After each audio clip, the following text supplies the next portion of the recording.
understand that 100%. Yes. And that's why I use my platform to entertain people and advocate for people to, you know, just certain things. But yeah, I didn't. That's definitely a regret I have. Did anybody care? They did. And then, but it just didn't, like, obviously, and in the time too, I'm like, oh my God, it's going. They roughly on YouTube when streaming in totality. Oh, like right now? Of course. You know, I think I'm doing a little good for myself. I have a long way to go, so. He make money. That's about make money. $1 million a month? Less, more? Some of y'all be lying, man. I would never lie about my $1 million a month. He been doing this shit for a while. Hey, man. How much you think you make a month? Just ballpark.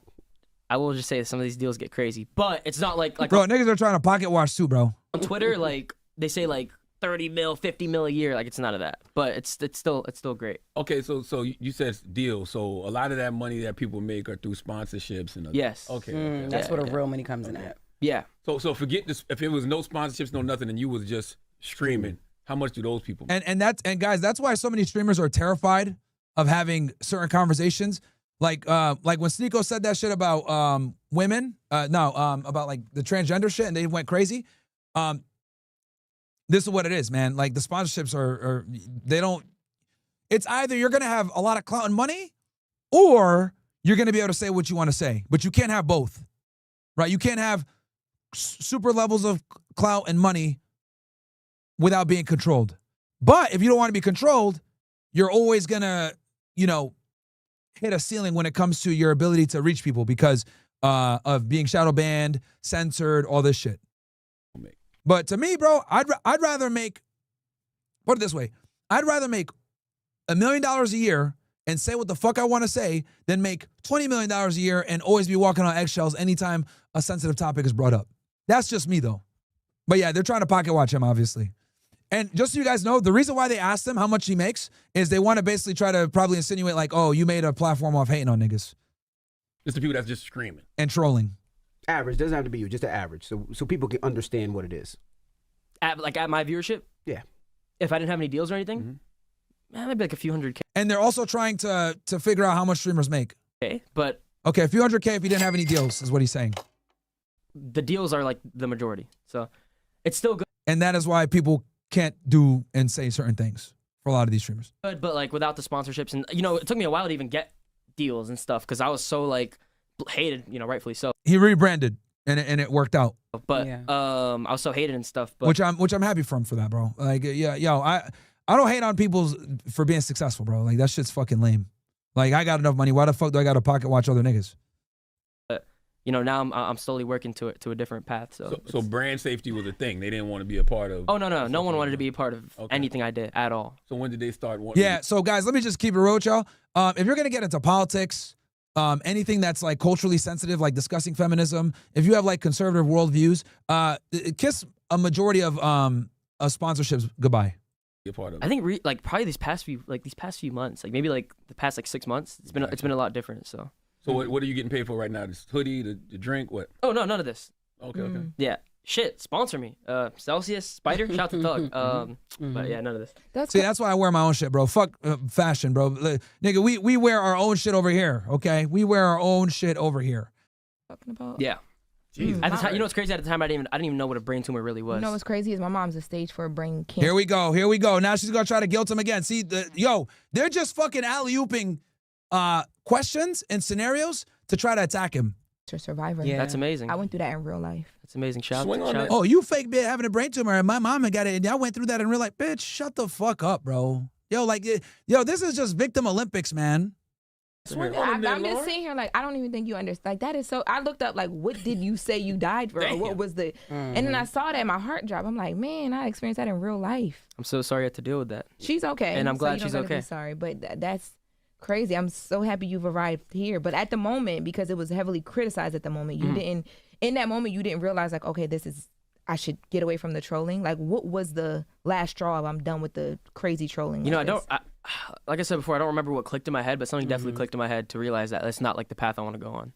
Is it the fact that you have Crohn's disease yourself? Yeah, well, no. Or what, has that ever been Do a thing have that for you? real? Of course I do, yeah. I don't know. Don't say of course. We don't know. Your credibility ain't too. I definitely do. I thought Crohn's was a clothing line. That's It Chrome. is Chrome Hearts. That's Chrome. Crohn's. Okay, got you, got you. Crohn's. So yeah, that's why I didn't really go to school because Shout out to Dusty Marsano with resubscribe for 2 months. Appreciate the support. I was in and out the hospital. True story. Actually, this is real. But yeah, I had like really. I still do like Crohn's is never healed. But I was just hospitalized. I couldn't go to school. That's why like that was a reason too. I was very sheltered. Like I literally used a fake robot. Like a robot walked through the school. It was like a new thing that they did in the school, and the robot like went to classes for me. So for like Wait, what the fuck? Huh? Bro, these young niggas got it easy, baby. yeah, What the hell? it was crazy. So Robot had a camera, would go class to And then class. to He would learn graduate, from I there. didn't go to school the last 2 years. To graduate, the school like they helped me out, and I just had to like do like one project for each class, and they let me graduate. What does Chrome's do to your body? All right, so let's go ahead and so check this out. This is Aiden Ross calling them out. This is kind of funny. How do you feel like this interview went for you today? Aiden's upset, but how do you feel? Nah, he's not upset. It's my boy, so he's like, It's not me about me being upset. It's just that I genuinely care about my boy N3on, and you guys were completely disrespecting and fucking being weird. So you guys deserve all the hate you're getting online. I hope that you guys genuinely lose your shit. And yeah, fuck you all. you know, Whatever happened to fucking So and I'll give you guys more context on this because N3on was IRL streaming this the whole time. So Aiden typed something in the chat. I'll show you guys. like Angie, bro? The Angie from Breakfast Club. She was awesome. What happened to Angie from Breakfast Club? They're cooked. All right. So here you can see this one. Aiden said something on the stream, right? Because again, he was IRL streaming it. So this is from the back end. You guys see another perspective. Because Aiden Ross, there's a comment pinned in here. He just commented and said, "Nia, I promise you, they trying to belittle you and disrespect you. You shitting on all of them. They are weird as fuck. Fuck them." Talking about who? In here, the chat is live in the Breakfast Club. He's shitting boy. on them. Anyway, What you go talking ahead. about? I'm turning up the volume for you guys. That's what Aiden Well, Ross. this is not Aiden Ross's interview, so fuck him too. wait, hold on. We're all friends, okay? You know, I think He pinned, the comment is pinned in the chat. I think- I'm in the chat with the W. You feel like we trying to belittle you, Nia? All right. So you get a behind the scenes I shit. think you know as you know we should all come together and I'll just They spread. also saying we Man, racist. fuck all that kumbaya shit. Fuck Aiden. No, wait, all right. Bruh. Come on, that's my guy. I don't give a fuck. Listen, Harriet Tubman, my aunt, nigga. You think I give a fuck? Well, y'all pressed him about Harriet Tubman for a minute though. She's not related to you. What the fuck? I don't give a fuck. But So masculine, man. you're comparing something now to like. I'm not gonna lie, your chat is wild racist. though. Yo, they right there. Oh, your chat is wild, right? Hey, man. So are we, nigga. they Like, like, fuck yo, they this race black bitch, baiting. monkey, watermelon, Whoa. shit emoji. I'm literally looking and I don't see any of that. What? It says they race baiting. Says fuck the short hair monkey. They race baiting. Fuck Oh, the it's moving Breakfast too Club. fast. Yeah, whoa. Wa- Motherfuckers was here, they wouldn't say it at all. That's another. Oh, here we go. The typical fucking monkey argument. Hey, nigga, you want to say that shit in my face because I'll utilize the same violence that you criticize me for doing all the time. Bro, get the fuck out of here, man.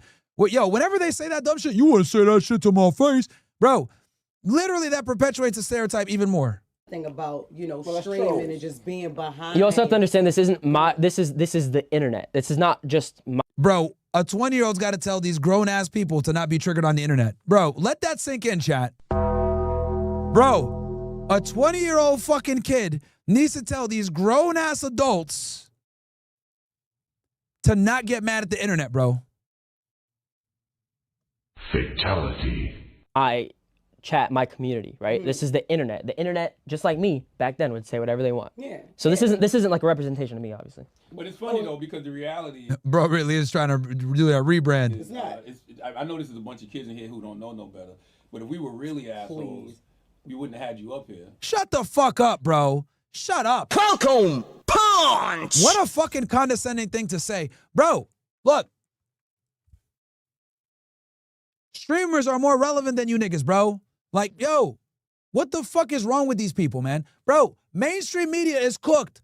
Charlemagne, you're a fucking loser. Andrew Schultz, loser. You guys are establishment type entertainers and y'all niggas are washed, bro. I'm telling you, the new generation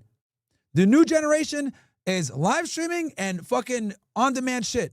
And you niggas are getting phased out. This is why dumbass Andrew Schultz gets exposed every day for being a bro. Shifts his position every time because he's always trying to, oh my God. One day it's, I like Trump. Another day it's, oh, yo, why is he always talking about the Jays? Bro, niggas all over the place, man. or he wants to criticize me. I'm over here talking about how them boys killed JFK, and then he wants to come in and say, oh yeah, it is kind of interesting how we have all these, people in these, them boys in positions of power. Bro, get the fuck out of here, man. And the only reason he's saying that shit is because his audience gave him so much backlash when I embarrassed him on the fucking PBD podcast. For those of you that don't remember, Andrew Schultz made an appearance on the Patrick Bet-David podcast a couple months back, and they were talking about JFK. He is probably one of the worst fucking guests to talk about that topic, right? And he was saying some bullshit about, he was saying a whole bunch of nothing, basically, because he didn't know what the fuck is going on. So I came in and I said, bro, why is this guy even in here talking about this? Here's the shooters. Here's why they killed them. Done. And everyone in the chat will say, W. Myron, Andrew Schultz. And he got fucking super butthurt. It's like, why is a guy that tells women they're stupid commenting on geopolitics and history? Because I didn't start out as a fucking comedian. I did a real job before this shit. What the fuck are you talking about, bro? And I didn't have to suck Joe Rogan's dick to get it either. The fuck? Self-made, bro. Self-made. We got no fucking handouts, man. We truly built Fresh and Fit up from the ground up, man. From the ground up. No fucking industry connects, nothing. If anything, especially now, we're like completely blackballed and ostracized because we're so, controversial. So, yeah, dude. This dude Charlemagne is a fucking dickhead, and he's Andrew Schultz's right-hand man. So he's an L just by fucking relation. The internet, just like me back then, would say whatever they want. Yeah. So this isn't like a representation of me, obviously. But it's funny though, because the reality is, I know this is a bunch of kids in here who don't know no better. But if we were really assholes, we wouldn't have had you up here. And bro, y'all are. 2 minutes in, you guys were already asking him about Kai Cenat, shit that was been squashed for years. And as soon as I heard about the Kai Cenat thing, we'd have told you to get the fuck on. I mean, disrespecting somebody's mom. Okay, which one is it, Charlemagne? You guys knew about it clearly, and y'all brought him on. So how you gonna say, we knew about the Kai Cenat shit and tell him to get the fuck on? Nigga, you knew about it. That's why you asked about it in the first 2 minutes. Fuck you talking about? What? And then saying that shit about Bro, look, man. Look. There's nothing. Yeah, I don't think there's anything that pisses me off more than these black power niggas, bro. Yo, I'm about to, bro, it makes me want to put the hood on right now. Yo, I hate, okay? Well, not hate, hate's a strong word.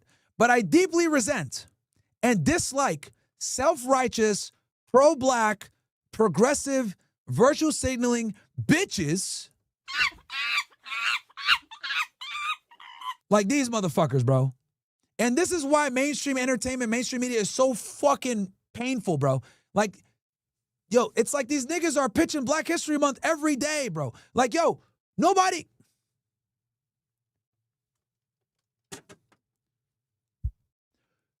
gives a fuck about your reparations.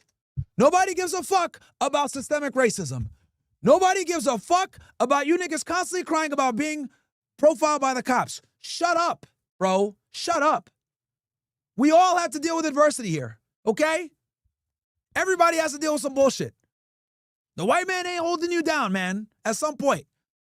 Right? At some point, you niggas gotta get out the fucking house, pull yourself up from your bootstraps, stop taking fucking welfare, right? Stop committing crimes, stop blaming everything on everybody else, and take some goddamn fucking accountability, bro. Damn, son, where'd you find this? And like these motherfuckers always sit here and try to like be on this like, oh yeah, we super pro-black, blah, blah, blah. Like, yeah, you can't be racist, blah, blah, blah. Shut the fuck up, bro. Do not try to sit there and tell people what they can and can't say about black people when the reality is black people kill each other more than anybody else. Let's go ahead and talk some fucking facts, man. Like, bro, get your community right before you're over here saying and get mad at niggas for criticizing your community. That's the fucking problem with you guys. And I'm like one of the few people that has the balls to call this shit out. That's why you motherfuckers hate me. Because you guys can't sit there and say, oh, well, you white, so your opinion don't matter. What bothers you guys, I got the same skin color as you guys in the same fucking shitty-ass environment. I can make the argument that for me, it's twice as bad because I'm not just black, I'm also a fucking Arab as well. So I got the fucking, stereotypes as well, right? Niggas think I make bombs and I rob 7-Elevens. Like, bro, I could be a victim too, but I refuse. So, yo, you self-righteous, pro-black, Black Panther ass, I need my reparations to Reek Nasheed listening to motherfuckers need to shut the fuck up, bro. Real talk, man. Nobody like yo. And to all the FBAs that are watching right now, all you guys that are over here saying, oh, Myron, you're a tether, all this other shit. Bro, let me let you motherfuckers in on a secret. All right? Get close. Every other race laughs at you behind closed doors. Every other race drops the N-bomb when you guys aren't looking. Every other race makes monkey sounds when discussing your inadequacies. Okay? I am nothing more than a mere reflection of what everyone says behind y'all niggas' backs. And that's facts. So it's either y'all can hear from me and make some damn improvements and stop crying, or keep bitching and crying. But bro, nobody cares. Like, I'm telling you, man, y'all niggas are never getting your reparations, bro. It's not happening. It's just not happening, bro. And honestly, it's probably better that way. What are y'all niggas gonna do with the reparations? You gonna go get the fucking newest Jordans? Get some fucking Hennessy?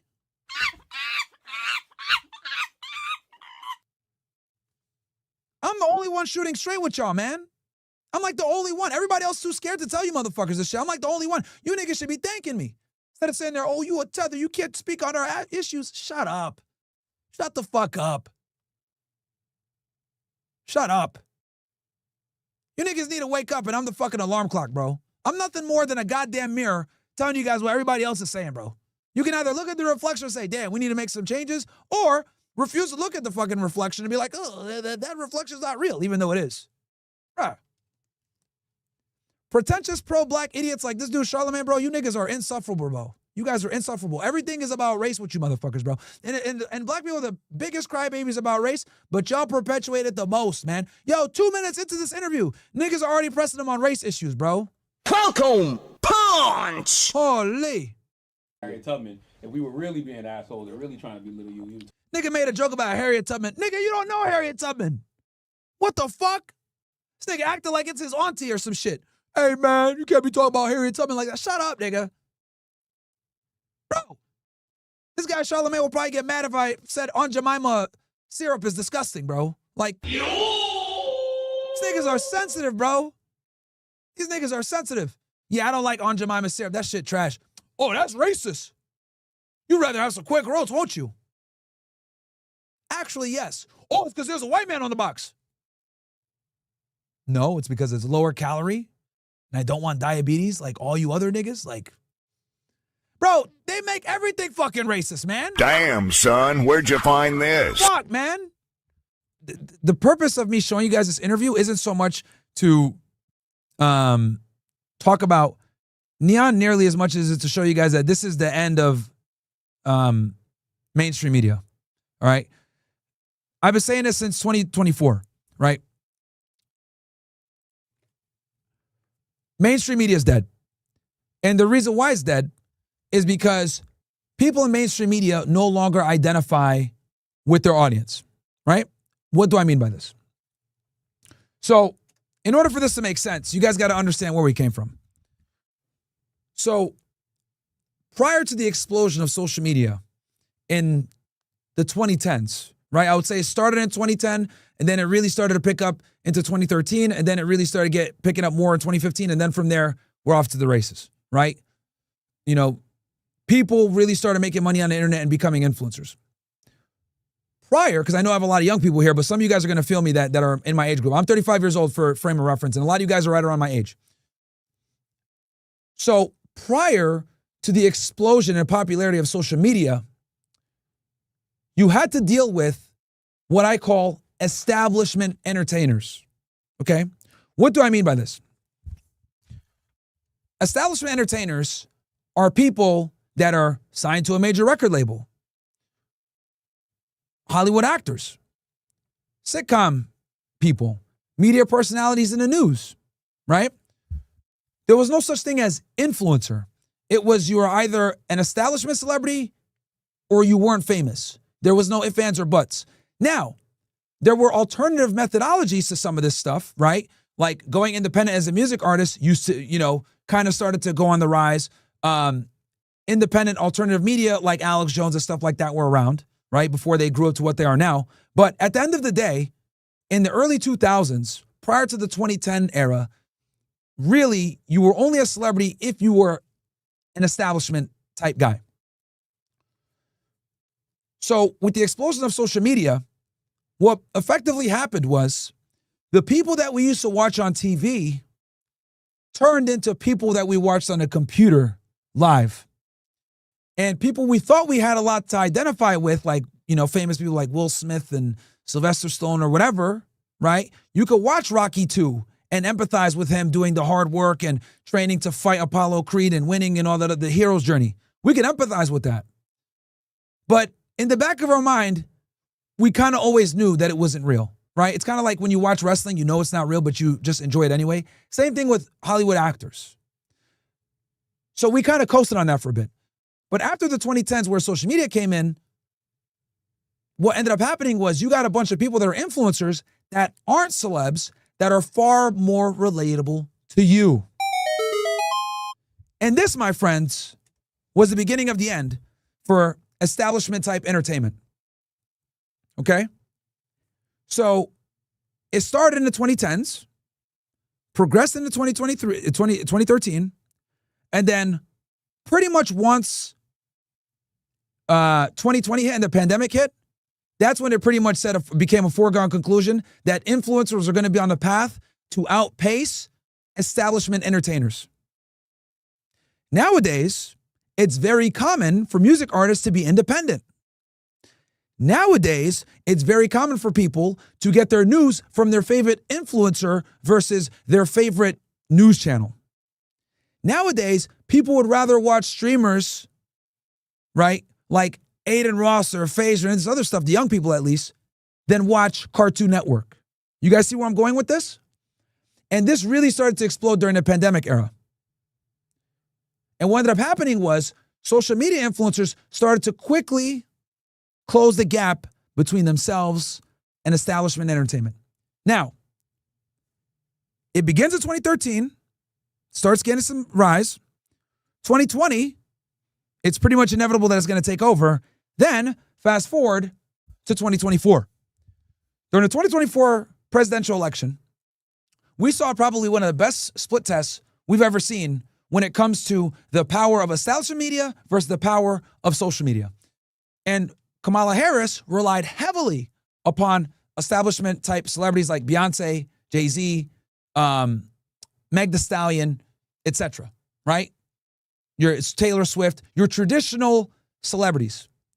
Donald Trump, on the other hand, relied heavily upon influencers like Joe Rogan, streamers like Aiden Ross, Theo Von, a bunch of different influencers that he did podcasts with. And what we were able to kind of see as a beautiful fucking social experiment that no one knew was going on was we were able to observe the battlegrounds for influence between establishment media and social media.